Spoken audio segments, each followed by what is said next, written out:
Question 7. So here you're asked to describe the steps that could have been used to rearrange each formula, and you're given the before and the after. So for question A, you have P equals 2L plus 2W, and they've rearranged this so that it's P minus 2W divided by 2 is equal to L. So working from the first equation, because we're trying to isolate for L, we can move the 2W over to the opposite side so that you have P minus 2W is equal to 2L. And then to get L by itself, you have to divide both sides by 2, giving you P minus 2W divided by 2 is equal to L, which is the same, so that's how they would have gone about it. For B, they've given you C equals 2 pi r, and they've rearranged it to solve for r, giving you C divided by 2 pi equal to r. So this is actually done in one step.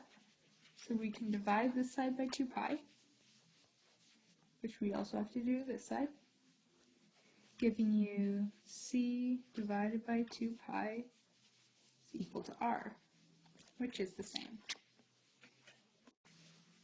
Question 8. So here you have to rearrange each formula to isolate for the variable that has been indicated. So for A, you have C equals pi d, and we want it in terms of d. So we divide this side by pi, as well as this side. Then you get C divided by pi equals d. For B, you have y equals mx plus b, and we want m. So we can start by moving the b, giving y minus b equals mx. So to get m by itself, you need to divide both sides by x. So you have y minus b divided by x equals m. Question 8c. You have P equals 2L plus W, and we want W. So you could do this one of two ways. I'll do it both. I'll do the first one in blue. The first way is to divide both sides by 2,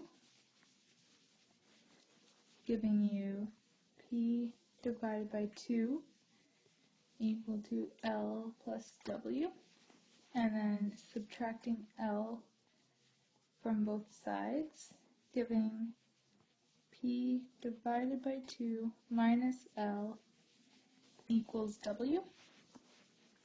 The other way you could have done it, I'll do in green, you could have multiplied out this portion, giving you P equals 2L plus 2W, and then you'd subtract 2L from both sides, giving P minus 2L equals 2W, and then you'd divide by 2, so you'd have P minus 2L divided by 2 equals W.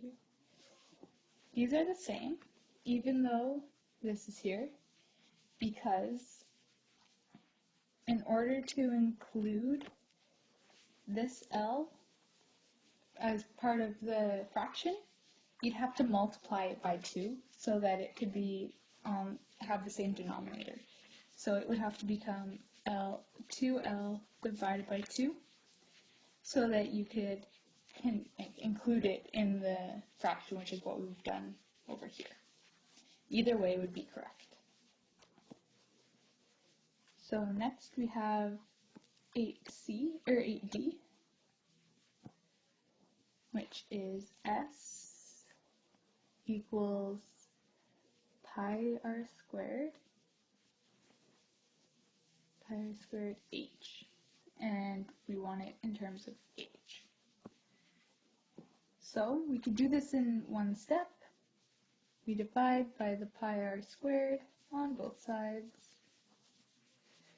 So you'd end up with S divided by pi r squared equals h. And we have question 9. For question 9, it's asking you to use the simple interest formula, which is I equals PRT. So in this formula, I is the interest,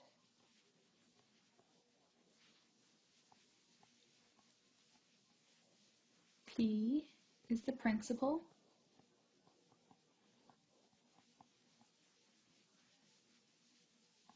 which is the same as the starting amount. And then we have R, which is the rate, which we want as a decimal.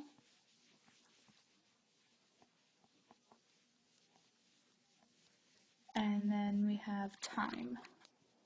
And time is in years.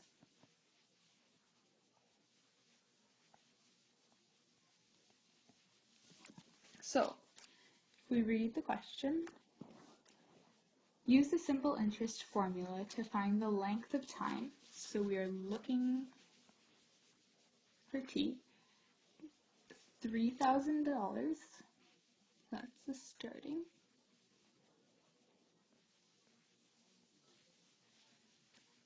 Would have to be invested at 0.5% to earn $180 in interest. So the first trick here is that you need to make sure that the rate is in decimal form. So 0.5% is the same as 0.005. So then we need to rearrange the equation so that we are solving for time. So we can take the equation I equals PRT, divide both sides by PR. So then we know that I divided by PR is equal to T. So we can go ahead and plug in our numbers. So it's 180 divided by 3,000 times 0.005, which is equal to 12 years.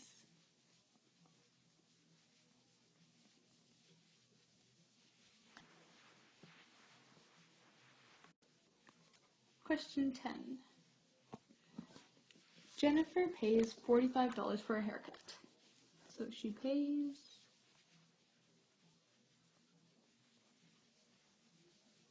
$45. She wants to know how much the haircut costs before the 6% GST and the 8% PST.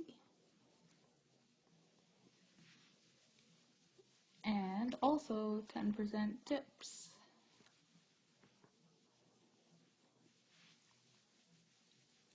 So they give you the equation C, which is the cost, is equal to X plus 0.06 X plus 0.08 X plus 0.1x. So this is from here, it's from right there, and that's from tips. So we want to know how much the haircut costs before all these additional costs. So what we're trying to solve for is x, and c is the total cost. So we're going to have c as being $45. So when we plug it all in, we get 45 is equal to x plus 0.06x plus 0.08x plus 0.1x. So we can combine our like terms since everything is in terms of x, giving us 45 is equal to 1.24x, and then divide both sides by 1.24 to get x by itself, which then gives $36.29 as being x, which is what we were asked to solve for because x is the cost prior to the haircut. Question 11. So Ari leaves the local community center on his bike. So we'll have the community center being right here. So Ari leaves on his bike and he travels north. At the same time, Lisa is going to get on her bike and travel south.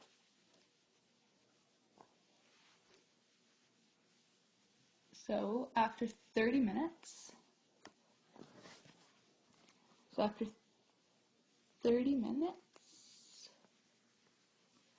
this distance between the two of them is 35 kilometers.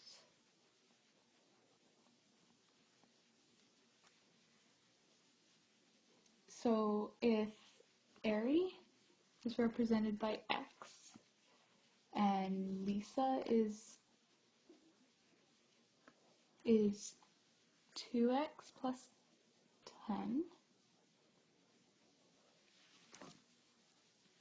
they're both in kilometers per hour. We want to know what the speed that each of them traveled was. So we want to solve for each. So we can take over here this portion. So we have 35 kilometers in 0.5 hours, which if we double, so to get hours we have to double this side. So we're going to have to do the same over here, which gives us 70 kilometers per hour.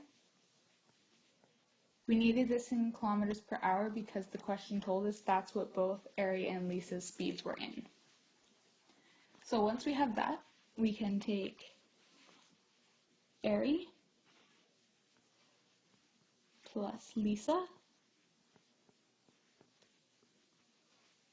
which will equal these 70 kilometers per hour.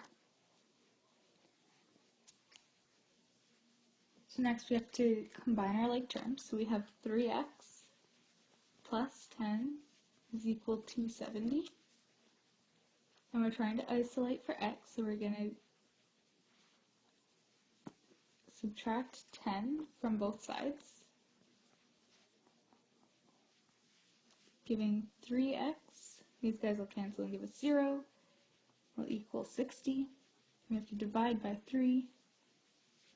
So x is equal to 20. So that means that Ari is going 20 kilometers per hour because he was x. And then Lisa is 2 times x plus 10, which is 2 times 20 is 40 plus 10 is 50 kilometers per hour. So that would be your final answer. Question 12. So we're asked to rearrange each equation into slope, y-intercept form and then state the slope and the y-intercept. So in case you've forgotten, slope y-intercept form is the y equals mx plus b format, where m is your slope and b is your y-intercept. So for A, we have 3x plus y minus 7 equals 0. So to get y by itself, we can start by moving 7 over to the right-hand side, giving us 3x plus y plus 0 equals 7, followed by vx.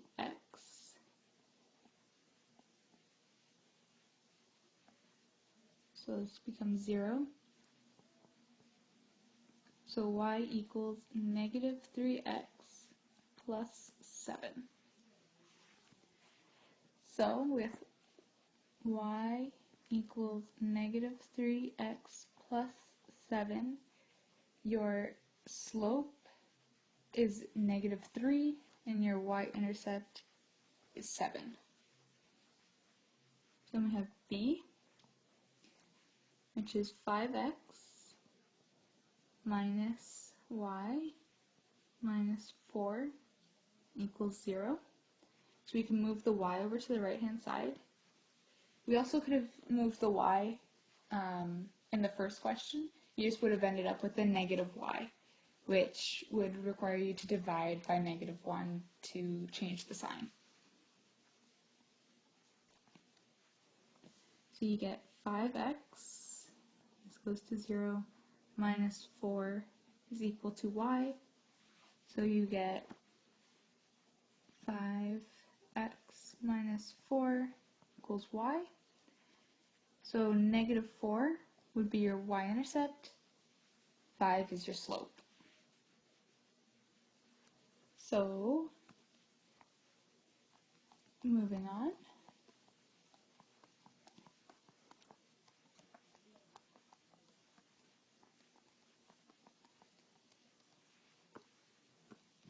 So part C, you have 3x minus 3y plus 9 equals 0. So we can add 3y to the right-hand side because it'll remain positive. So you have 3x, so this goes to 0, plus 9 is going to be equal to 3y. Then you need y by itself, so divide everything by 3, which gives you x plus 3 equals y. So with x plus 3 equals y, your y-intercept is positive 3, and your slope is 1. Because whenever you have an x, there's an invisible 1 in front of it. So part D, you have x divided by 2 plus 7y minus 14 equals 0. So we can, if you don't like fractions, which I'm not a huge fan of fractions, we can multiply everything by 2 to get rid of this fraction here. You just have to remember to multiply all terms by 2. So this will give you x plus 14y minus 28 equals 0. So we can move the 14y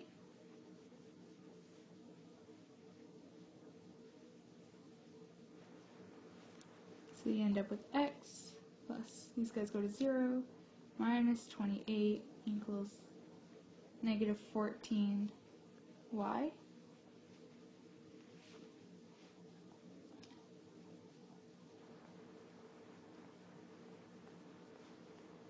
So to get y by itself, you need to divide by negative 14 on both sides, which will give you negative x divided by 14 plus 2 equals y. So your slope will be, again, there's an invisible 1 there, so it would be, your slope would be negative 1 divided by 14 from right here, and your y-intercept is positive 2. So next we have e, which is y minus 6 equals 0. So with this, we'd add 6 to both sides. So you end up with y 0 equals 6. So y equals 6. So this graph, so this would be your y-intercept right here, but there's no term with x, therefore you don't have a slope. Your graph would look something like, if this is 6, your graph would be a horizontal line. So the slope is 0 or undefined. So next you have f. F is x divided by 2 minus 4y divided by 3 plus 8 equals 0. So we can move the 4y divided by 3 to the other side by adding it to both sides, which gives x divided by 2, this disappears, plus 8 equals 4y divided by 3. So from here we're going to multiply everything by 3 to start getting the y by itself.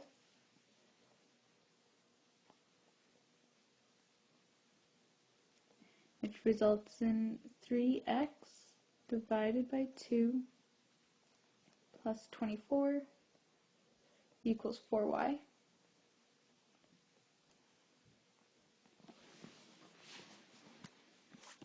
And then we're going to multiply everything by 2. This will help get rid of the last fraction. So everything by 2.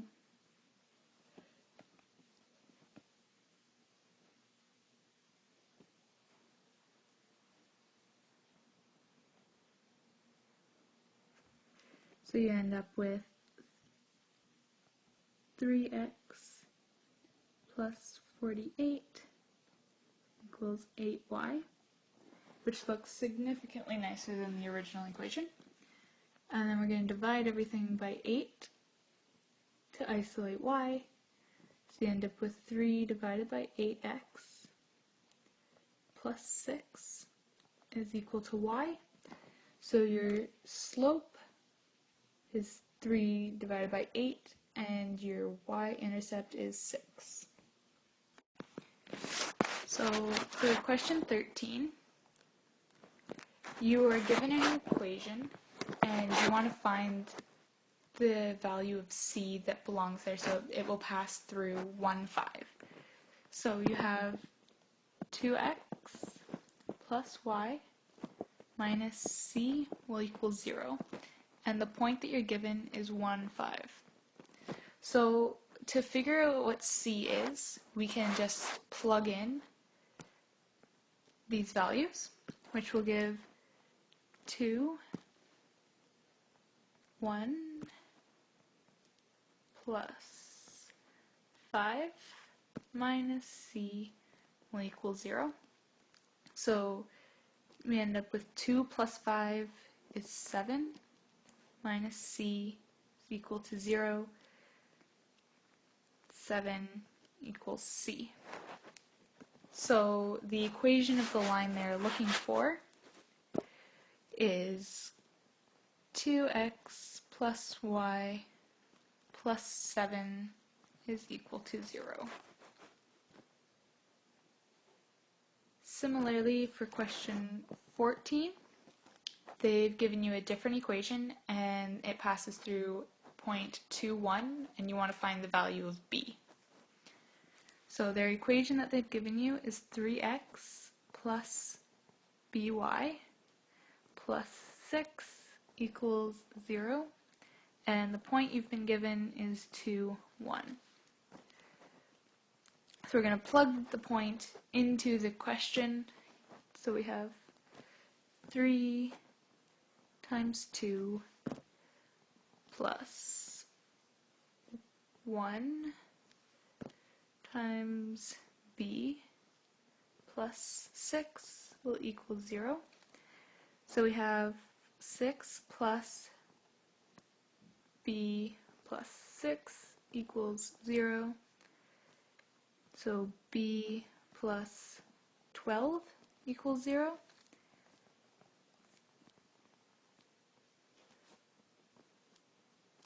B, these guys will go to 0, equals negative 12.